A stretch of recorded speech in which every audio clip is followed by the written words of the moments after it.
श्री राम जय जय राम। श्री राम जय जय राम। श्री राम जय जय राम। श्री राम जय जय राम। श्री राम जय जय राम। श्री राम जय जय राम। नमस्कार। आज दिनांक 15 नोव्हेंबर। श्रीराम जय राम जय जय राम। काळजीचे मूळ कर्तेपणात।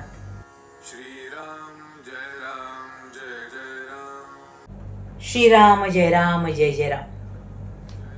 काळजीचे मूळ कर्तेपणात। आनंद पाहायला आपल्याला दुसरीकडे कुठे जावे लागते का? नाही। जो स्वतःच आनंद रूप आहे त्याने आपण होऊन मी दुःखी आहे असे मानून घेतले आहे। एक जण आपले तोंड आरशात पाहायला गेला पण त्याला ते दिसले नाही। त्यावर दुसरा एक जण म्हणाला मी दाखवितो असे म्हणून त्याने आरशावर मळ बसला होता तो पुसून त्याने आत पाहायला सांगितले तेव्हा तोंड स्वच्छ दिसले। त्याचप्रमाणे साधू लोक करीत असतात। ते आपल्याला सांगत असतात की तूच ब्रह्मरूप आहेस म्हणजे तू स्वतः सिद्ध आणि आनंद रूप आहेस।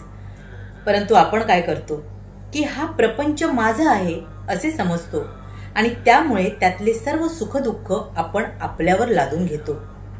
ज्याने तो उत्पन्न केला त्याला तो रक्षण करण्याची शक्ती असते आणि तो ते आपल्या इच्छेप्रमाणे करीतही असतो।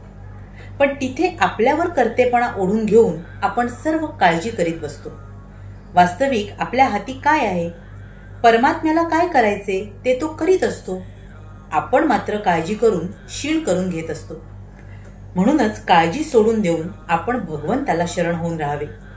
आपण त्याचे होऊन राहिले म्हणजे आपल्याला सुख दुःख होत नाही आणि मग आपल्याला त्या आनंदाचा लाभ मिळतो।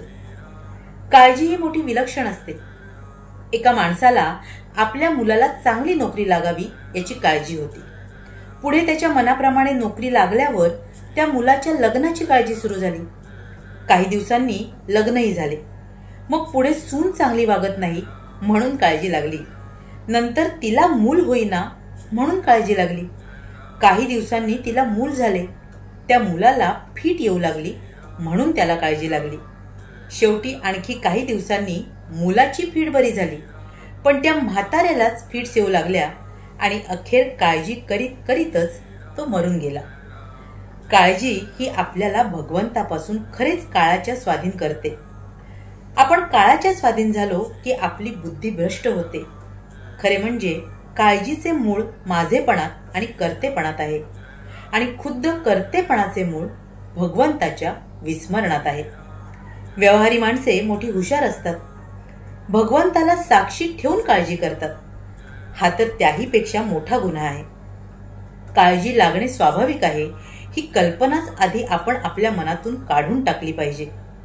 आपली काळजी का सुटत नाही या प्रश्नाचे उत्तर अगदी सोपे आहे।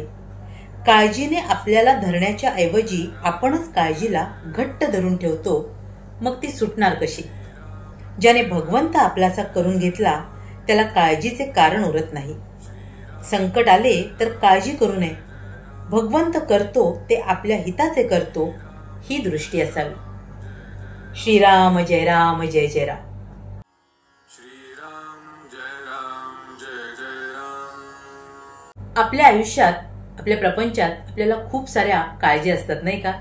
आणि या काळजांचं मूळ कशात आहे हे आपल्याला महाराज इथे सांगतायत। आपल्या काळजीचं कारण दुसरं तिसरं काहीही नसून आपण आपला प्रपंच करताना प्रत्येक गोष्टीत जो कर्तेपणा घेतो ना त्यात आपल्या खऱ्या काळजीचं मूळ दडलेलं असतं। जिथे सर्व विश्व या परमेश्वराने निर्माण केलंय तिथे मुळात आपल्याकडे कर्तेपणा घेण्याचं खरं काही कारणच नाही। पण आपला अभिमान हा सातत्याने आपल्या आड येतो आणि त्यामुळे आपल्याला काळजी लागते कोणत्याही गोष्टीची आणि मग त्याद्वारे मिळणारी जी सुखदुःख असतात त्यांनाही आपल्याला सामोरं जावं लागतं। म्हणूनच महाराज म्हणतात की आपण आपला कर्तेपणा सोडून द्यावा। अनन्य भावाने आपल्या भगवंताला शरण जावं। तो जे काही करतो आहे ते त्याच्या इच्छेने करतो आहे आणि त्यातच आपलं हित दडलेलं आहे हे लक्षात घ्यावं आणि मग त्याला आपल्या साऱ्या काळज्या सोपवून देऊन आपण मात्र निश्चितपणे आनंदात राहावं आणि त्याद्वारेच आपण आपला प्रपंच आणि परमार्थ योग्य पद्धतीने करू शकू, नाही का?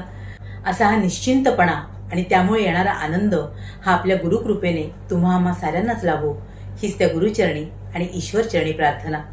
तुम्हा साऱ्यांसाठीच खूप सारी गुरु ब्लेसिंग्स. श्रीराम जय राम जय जय राम. श्री स्वामी समर्थ. जय Gurudev. Shri Ram Jai Ram Jai Jai Ram. Shri Ram Jai Ram Jai Jai Ram. Shri Ram